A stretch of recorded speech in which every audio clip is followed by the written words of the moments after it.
Pastry release हो गई and one day Madhur called me up and said कि कल मुझे आरजीवी राम गोपाल वर्मा पार्टी में मिले थे and he was talking about you only. कौन है ये बंदा, वेयर इज ही फ्रॉम, कहाँ से आया, इतना बढ़िया एक्टर मेरे को मालूम कैसे नहीं। तो I have given you a number two RGV and वो मेरे बॉस है, तो वो आरजीवी का कॉल आएगा तो please go and see him and you must work with him. और नेक्स्ट डे मुझे आरजीवी का मैसेज आ गया कि hi this is Ram Gopal Varma, I love your performance in pastry, would like to meet you. तब मैं पुणे में रहता था। Madhur told me you stay in Pune, whenever you come to Mumbai please come and see me. फिर एज आई सेड कि pastry was a game changer. तो उसके बाद फिर आरजीवी के साथ मैंने 4-5 फिल्में की। फिर one of the most interesting directors I have worked with, that is Ram Gopal Verma. Like in what sense? He's making or Yeah, as a director. as it is? His approach is different. Yes. Very interesting director to work with. एक actor director की chemistry रहती है ना, how you look at the content, how you look at the character, फिर वो improvise कैसे करते हैं, टाइप्स वाला। हालांकि एक ही फिल्म बहुत अच्छी वर्क होगी, दैट इज सरकार राज। आई प्लेड कांतिलाल बोरा इन सरकार राज। वो भी last time very last moment मेरा सिलेक्शन हुआ था, क्योंकि एक्चुअली एक Hyderabad, they were shooting in Hyderabad only, Ramoji Film City में सेट लगाया था। और the actor who was playing Kantilal Bora, वो बच्चन साहब के सामने पूरा फ्लॉप हो गया।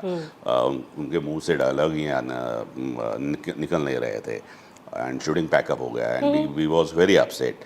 तो रामू प्रॉमिस्ड बिग बी कि no don't worry sir, I will get very good actor for this role and he called me up. बोला कि big B was very upset, I promised him कि I will get good actor for this role and now I want you to play that role, don't take it otherwise, वो तुम्हारे उम्र का role नहीं था, इसलिए मैंने पहले तुम्हें नहीं बोला था। Then we did some look और इसका एक गेटअप करके देखा। I must be 40-42 at that time, और वो कैरेक्टर का एज अराउंड 58-60 वाला कैरेक्टर था। तो बियर्ड और एक वाइटनर लगा के उसे एक गेटअप बना के वो एक कांतिलाल बोरा किया। तो that is how my Bollywood journey शुरू हो गई। That's a quite journey, sir. Actually, if you see, director has said, "I don't need a star. I need an actor." Actor, yeah. I have heard like many actors, theater actors, told me that they never want to get into films because they don't believe in feature films acting. They are very much satisfied with the theater work. And they never want to get into the films. इस तरह का एक superiority complex मुझ में भी था, to be very honest, because as I said earlier, I have been associated with experimental theatre for more than 12 years. उसमें one of the best actor of his generation type वाला एक tag भी आया था, क्योंकि जो भी प्ले करता था वो अच्छा होता था, एक अच्छा रिकग्नाइजेशन मिलते थे, बहुत सारे अवार्ड्स मिलते थे। तो उससे एक सुपरियरिटी कॉम्प्लेक्स आ जाता है परफॉर्मर में, एक्टर में।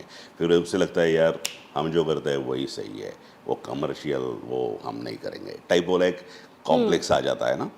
लेकिन every experimental activity has certain limitation. उसके बाद ऐसा हुआ कि हमारा ग्रुप 50-60 लोगों का था, और बाद में 8-10 साल के बाद हम 2 ही लोग रह गए। एक राइटर था संजय पवार और मैं एक्टर था। बाकी सब लोग प्रायोरिटी चेंज हो जाती है। लड़कियों की शादी हो गई, वो यूएस में चले गई, लड़कों जितने भी लड़के थे वो सिक्योर जॉब्स देख के उधर चले गए, हम ही नाटक करते रहे।